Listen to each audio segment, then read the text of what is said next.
Last video, I said I would make a video about Undertale characters' political compass. And lo and behold, I keep my promises. Here it is. If you don't know what the compass is, just watch the Deltron video. I'm not gonna explain it twice. Toriel. This is gonna be similar to Deltron. So, she's a figure of authority. She was the queen, so she was royalty, but she wants the best for everybody. She doesn't want innocent children to get killed, which is a human behavior. Huh, you get it? Because she's a monster. Alright, she rebelled against authority, against Asgore, which puts her around here. Now let's discuss Flowey. I mean, you shouldn't be surprised. He's here. Actually, you might be a bit surprised, because why isn't he higher here? The only authority he's willing to submit to is Frisk on the genocide route. So that makes him a bit lower.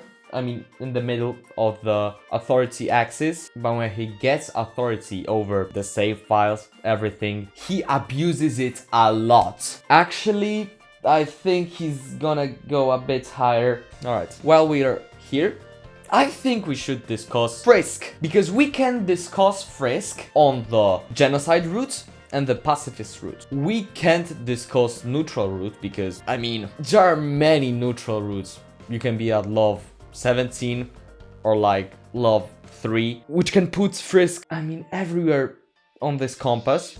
Genocide Frisk.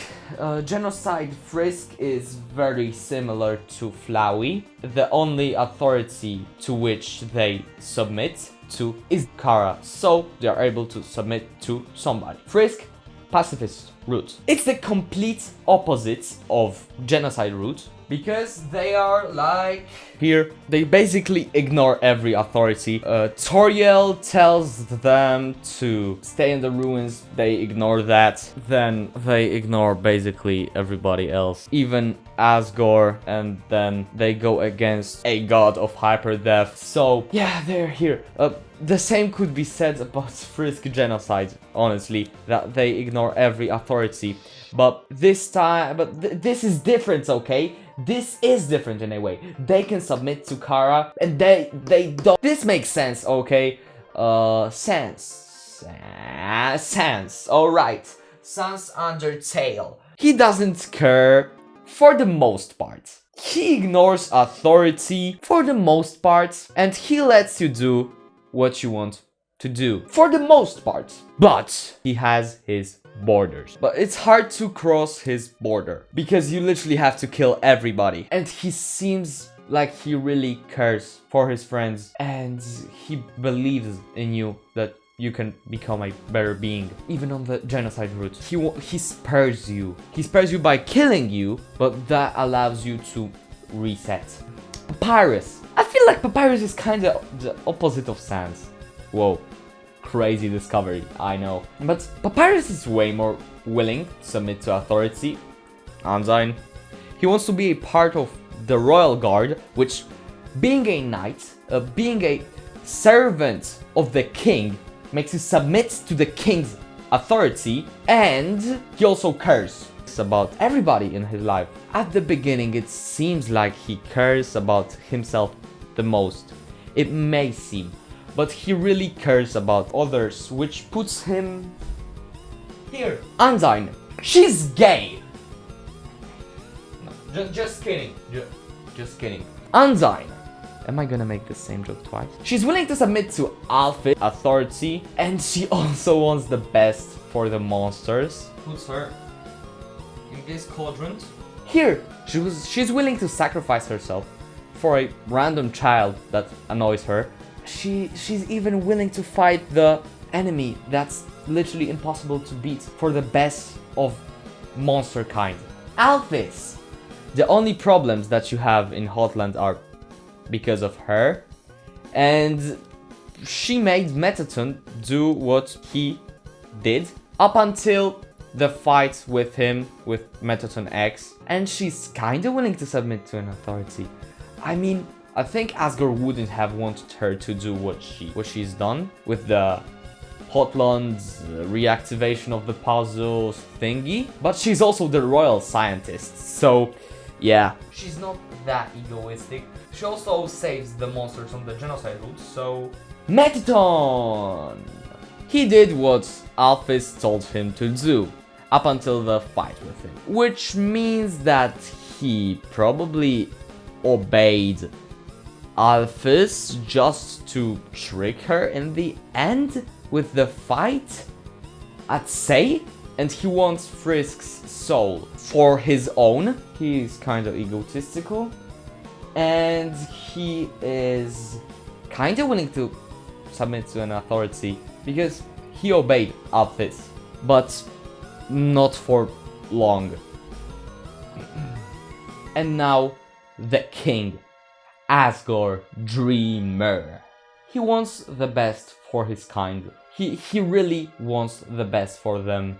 And he's a monarch, he's the king, which makes him a figure of authority. So, that's... it's kind of obvious. He's even a bit farther to the left than Undyne because he doesn't really want to fight Frisk. Toriel Dreemurr. He is a child, okay? Putting him somewhere here is gonna be a problem. Is it?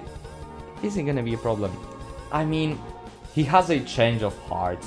At first he wants to destroy the universe just so he can be with Kara forever and ever, forever, forever.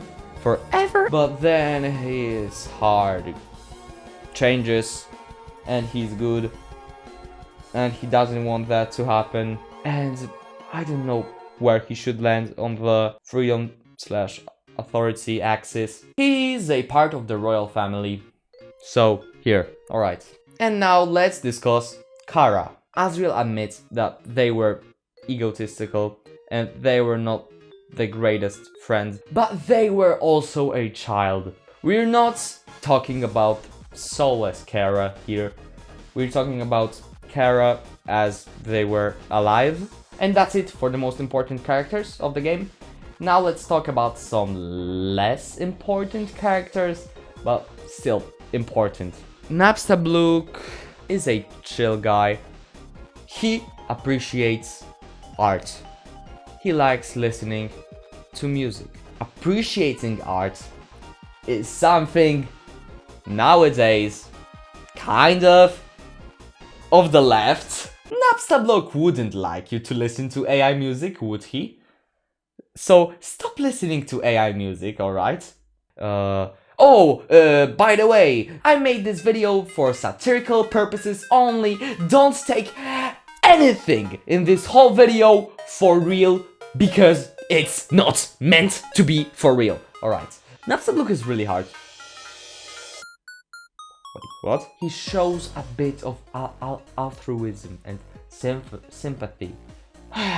So, he's here. Doggo! He only sees moving things. And he's addicted to dog treats. Does this mean anything? But he's willing to submit to authority because he's a member of the Royal Guard. Was he a member of the Royal Guard? I don't think so. But he wants to catch a human.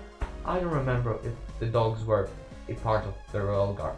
Alright, now our beloved dog duo, Dogami and Doggeressa. They of course lean more towards the authoritarian side because they obey the king. I mean, everybody obeys the king here, but they are a part of the Royal Guard.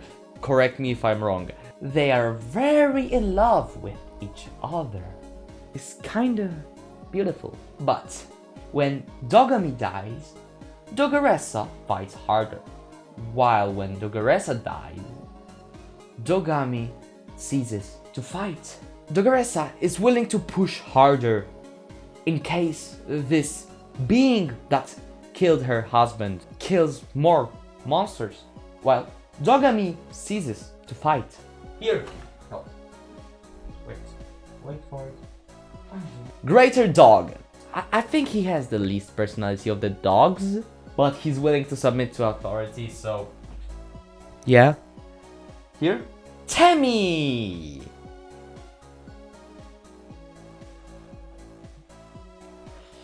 Yeah. Mud dummy. He's mud, and he's a dummy. And he honestly is kinda egotistical. He is egotistical. And he's the Dio Brando of Undertale. Yes, yeah. In the Japanese version, he literally says muda, muda, muda, muda. And he throws a knife at you. So it's a JoJo reference. So he is here, the duck that carries you through a disproportionately small gap. Muffet. She has a business and she charges you huge prices, which on a normal compass would put her here. And she's honestly just chill. She doesn't really care about authority or no authority. She only cares about money. Royal Guards. They are gay. Toger Dreemurr. I mean, his fate was so sad, you know. Let's just not talk about him. Let's just place him here.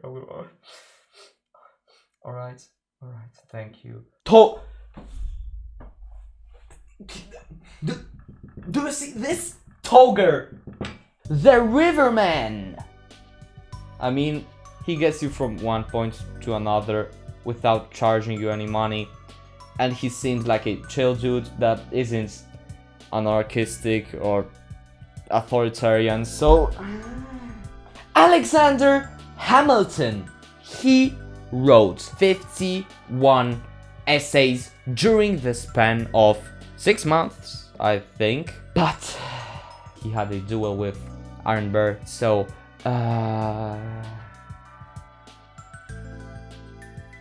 Frogget. I mean, Frogget really seemed like a chill guy, but when this 260-page document came out, I was kind of disappointed. So, I would really like to place Frogget here, but in reality, I mean, he was a figure of authority, but he didn't submit to any authority. W.D. Gaster.